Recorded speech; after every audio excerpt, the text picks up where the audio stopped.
The Green Lantern Corps is rebuilding in the Green Lantern saga from the mid-2000s. Hal Jordan was dead and the Spectre, but he was brought back to life to fight against the upcoming threats that the Green Lantern Corps was going to be battling against. Then Guy Gardner and John Stewart helped bring in new recruits, and today you're going to be listening to the Revenge of the Green Lanterns. This is the Comicstorian, and I read you audio dramas of your favorite comic books.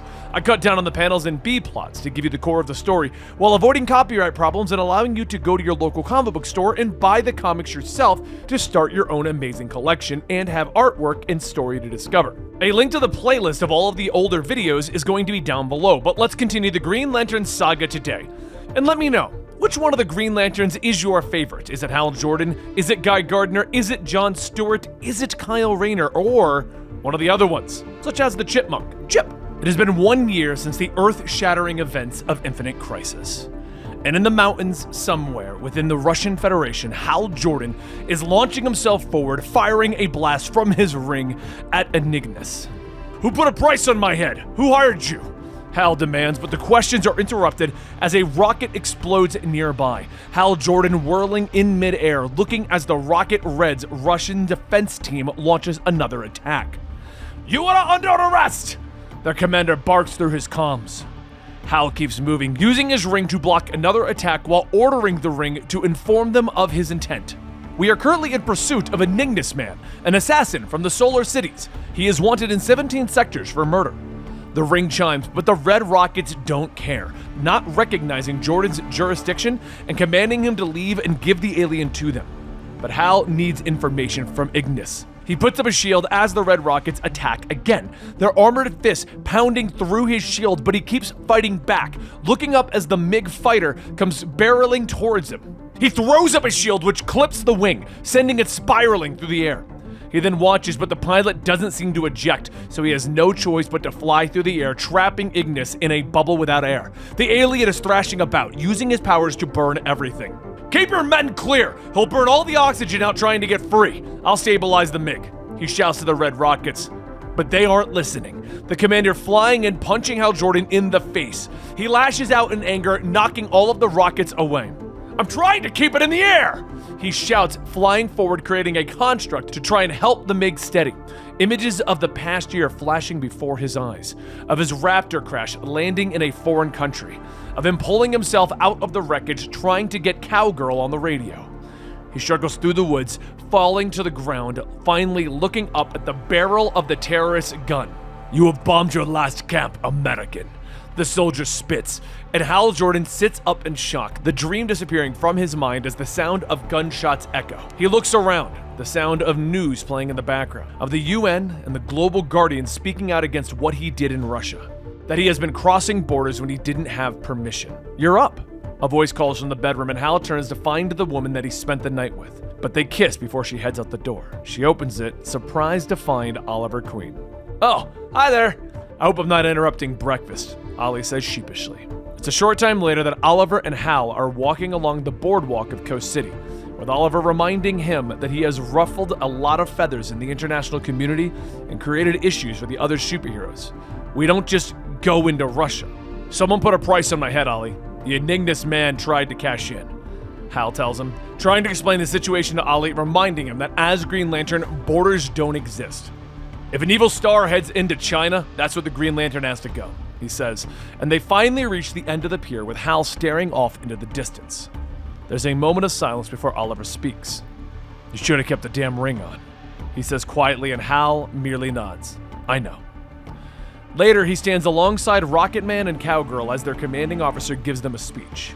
They have all gathered to receive medals for their actions after the Infinite Crisis, as they were sent in with the experimental Raptor jets to bomb terrorist camps, fighting to save lives. But they had been shot down, taken captive. The three pilots are now on the stage, quietly speaking to each other about their experiences. And it's Cowgirl who looks up. Do you hear that? She asks. And a starship comes barreling out of the sky, crashing into the Air Force Base, forcing everyone to scatter with screams of fear. Hal rushes forward with the general, pulling open the door, looking in shock at Tomar 2, the Green Lantern of 2813, and the one that was supposedly killed by Hal Jordan when he became Parallax. It can't be. I killed you, Hal whispers. Over on Oa, later, Tomar 2 now lays across a table, being examined by Soranik Natu. Nearby, Salak and Hal are getting the readings from his ring. By all accounts, he should be dead. Salak explains, plotting the ring's trajectory as it originated from Sector 3600. Where did he get the ring? Hal asks. Apparently on an uncharted planet where he was held captive by the Manhunters. Salak explains, the keeper of the book going on to explain that Tomar used the last of the ring's energy to make his way to Earth. I suppose he was seeking your aid, Salak ponders. But at that moment, Tomar 2 shifts on his hospital bed. Kill him. I will kill Hal Jordan. He moans as the other lanterns try to hold him down. Or not, Jordan says to Salak grimly. Later, Hal and Guy are in the core cafeteria, with Hal filling in Guy as to what happened with Tomar 2, and they sit down. It's all history. Coastal City's rebuilt, the Fear Reader is back where he belongs. You got nothing to worry about, Guy tells him as he takes a bite of his food, but Hal shakes his head, aware that more of the rookie lanterns are looking at him, staring, pointing, and whispering. None of that changes what happened, Guy. If Tomar's alive, the others could be as well. I have to try and find them. I have to bring them home. I have to figure out some way to set things right, Hal tells him. But the conversation is interrupted by the arrival of Salak, who informs Hal that the Guardians are ready for his audience. With that, he finds himself in the Guardians' chamber, the cosmic beings floating before him as the infinite stars float behind him in the inky darkness. The others could still be alive. I want to organize a strike force to check it out, Hal says as he finishes his report. The Guardians watch him with their dark gazes, questioning what proof he has that the missing core members that he killed when he was Parallax could have survived the onslaught of him combined with Parallax. I have a feeling in my gut, Hal says simply, with some of the Guardians shocked by this until it is explained that Hal means an instinct. Ah yes, an instinct. Low-level organics are ripe with it. It's a barbaric form of telepathy. One of the Guardians explains to his brothers and sisters, and Hal continues to push them, hoping for permission to lead the strike force, but the Guardians refuse. Tomar 2's point of origin was outside of our appointed sector. He was held prisoner beyond our universe. No life could survive in Sector 3601, save the artificial existence of the Manhunters. It is why they've retreated there. If we go out there to disturb them, why would they stay there? They explain, and then they deny Hal's request, believing that he is far too emotionally invested in this situation, and that they will appoint a strike force at a proper time. Hal stares at the Guardians for a moment before turning and floating out of the chamber, flying over the heads of the other corpsmen on Oa. But Guy quickly catches up to him. Hey Jordan, so what'd the Smurfs say? He says as he flies next to his friend, but Hal doesn't hesitate. What do you think they said? We can go, he says with a smile, and Guy grins back. Yippee-ki-yay. 10 hours later, the two lanterns come out of the transwarp space tunnel, the rings awakening them as they stop at the edge of the known sector. On the edge of Sector 3600. It's as far as the rings are programmed to take us. Gotta go manual the rest of the way, Guy says, and they both stare out over the edge, shocked to discover nothing but darkness. No stars to light their way. Hal holds up his ring, ordering it to chart the path that Tomar's ring took. The two move through the darkness quickly, following the green path that Hal's ring has made. In short order, they find themselves over on the Manhunter homeworld. They call it Biot, Hal explains to Guy, and as they float down, Gardner notes that the whole planet looks like one giant factory. With that, they begin to float through the cities, their rings homing in on the faint life readings.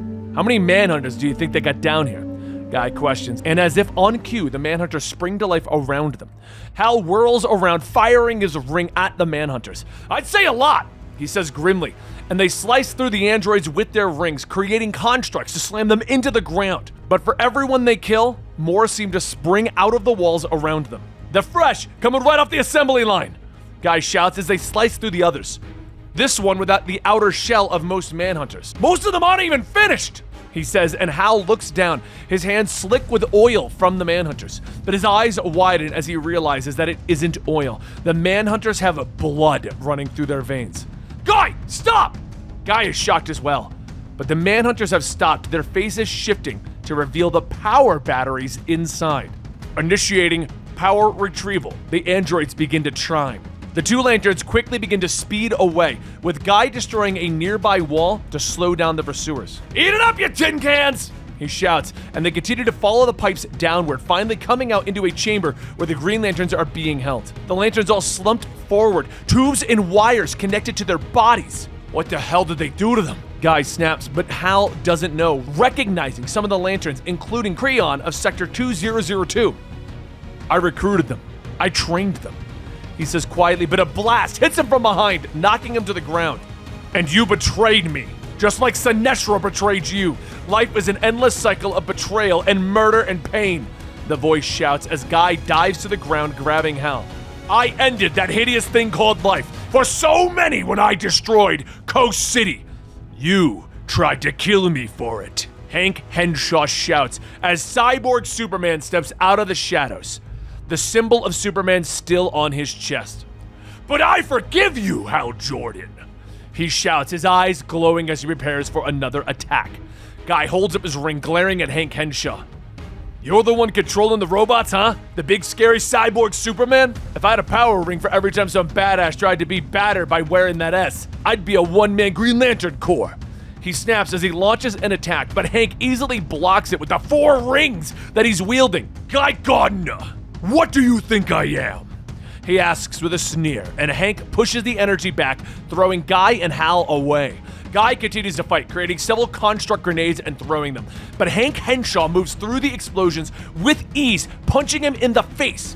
Hal tries to struggle to his feet as Hank orders his manhunters to take Guy to the headmasters. The cyborg then grabs Hal Jordan by the head, sneering at him, as he explains that Hal will be the ultimate test subject in their experiments for evolution. Wires come out, plugging into Hal's mind, as Hank explains that the manhunters have tried to eradicate life for a millennia. We do not need to eradicate life. We need to control life. Hal's eyes go wide as his voice comes out robotic. No man escapes the manhunters! He gasps, images of Hal's past going through his mind. He burns them away, his will stronger than the nanites can control, and he clenches his fist, energy radiating off of him. I appreciate the invitation to your little group, Henshaw, but I already belong to a few, he says as he creates a spiked gauntlet, punching Hank Henshaw in the face. He then struggles to his feet, using a construct to cut through the wires that are holding the other Green Lanterns. You! He's here, Creon! Hal Jordan is here! Boudica shouts in anger, the rest of the Lanterns turning on him, anger in their eyes as their willpower now flares up, seeing the individual that supposedly killed them. Where have you taken us, Jordan? The Lanterns shout, and Hal realizes that no time has passed for them. In their minds, the fight with Hal Jordan has just begun, and the Lanterns all launch forward at him, attacking him with constructs and energy blasts. They blow a hole through the side of the factory, plummeting below, the Manhunters moving forward with Henshaw stopping them.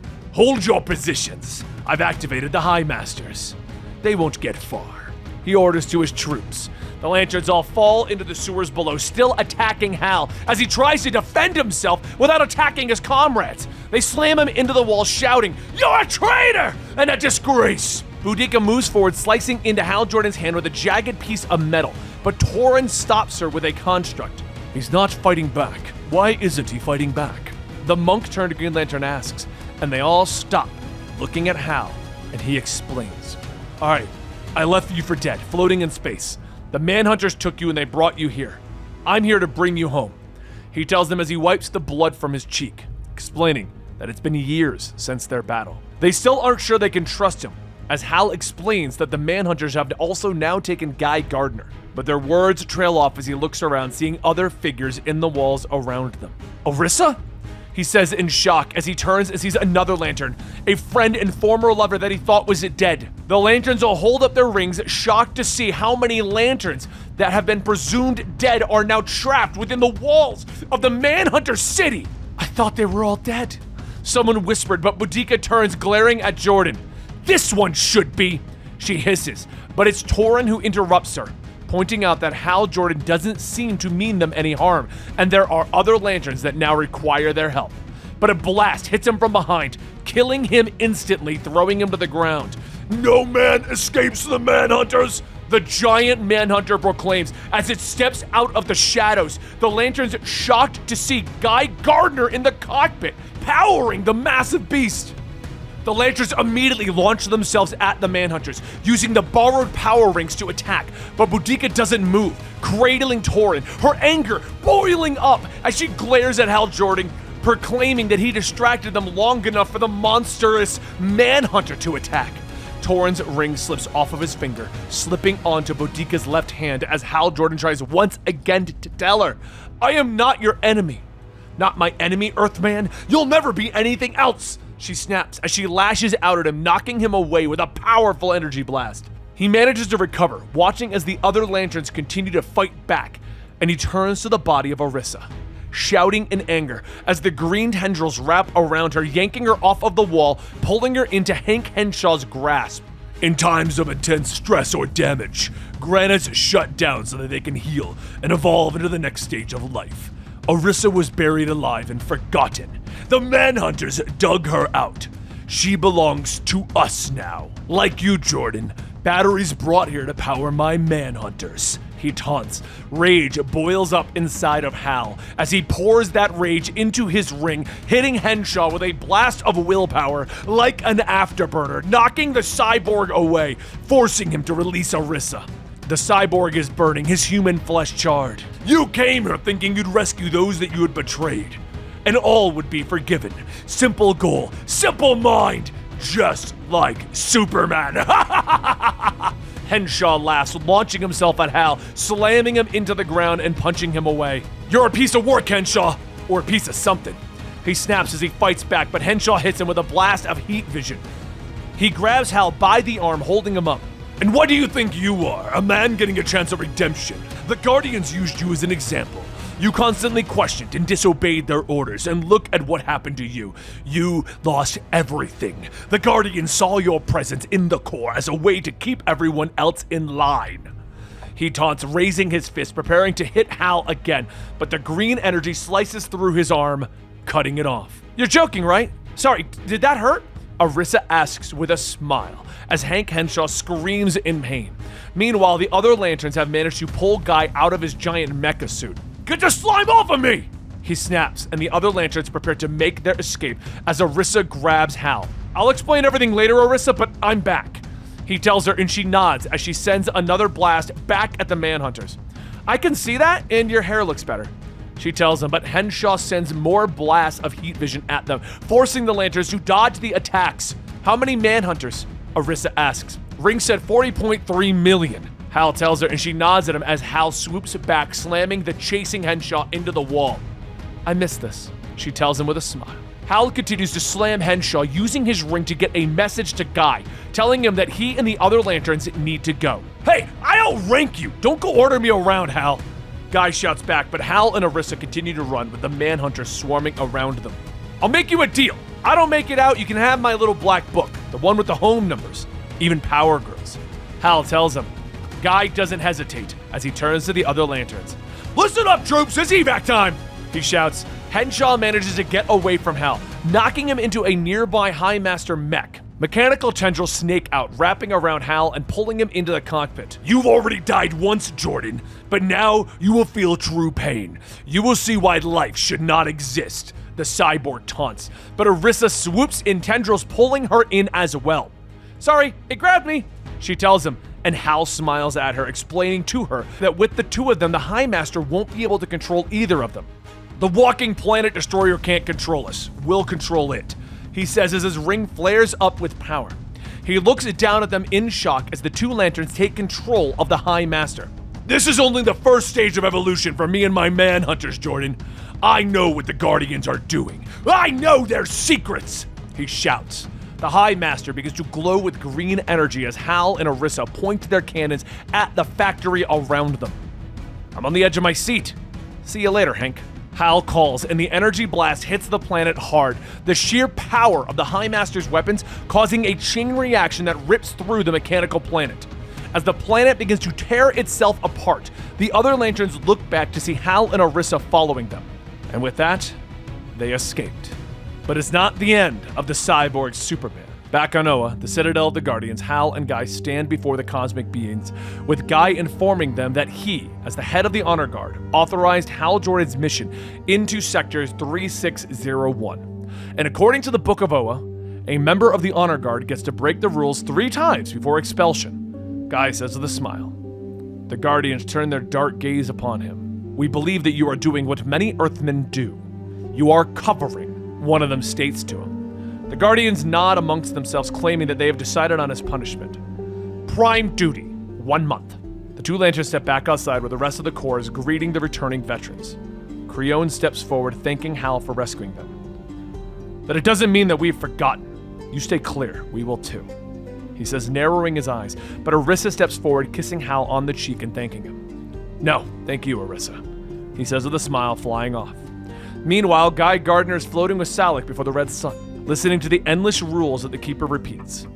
Guy takes his place as the guard, preparing to watch the Red Sun to make sure the Guardian's prisoner does not escape from within his cell. Because inside of that cell, Superboy Prime sits in silence. Within the Guardian Citadel, the cosmic beings have finally confirmed their next course of action. Which one of us is going after Hank Henshaw? They begin to wonder. And that concludes the next chapter of the Green Lantern saga. Now check back here every other Saturday to see the next chapter of this. It's currently in rotation with our Red Hulk saga. I hope you guys enjoyed it, and thank you so much for your continued support right here at the Comicstorian channel. Make sure you like, subscribe, and tell me which Green Lantern is your favorite, and I will see you next time.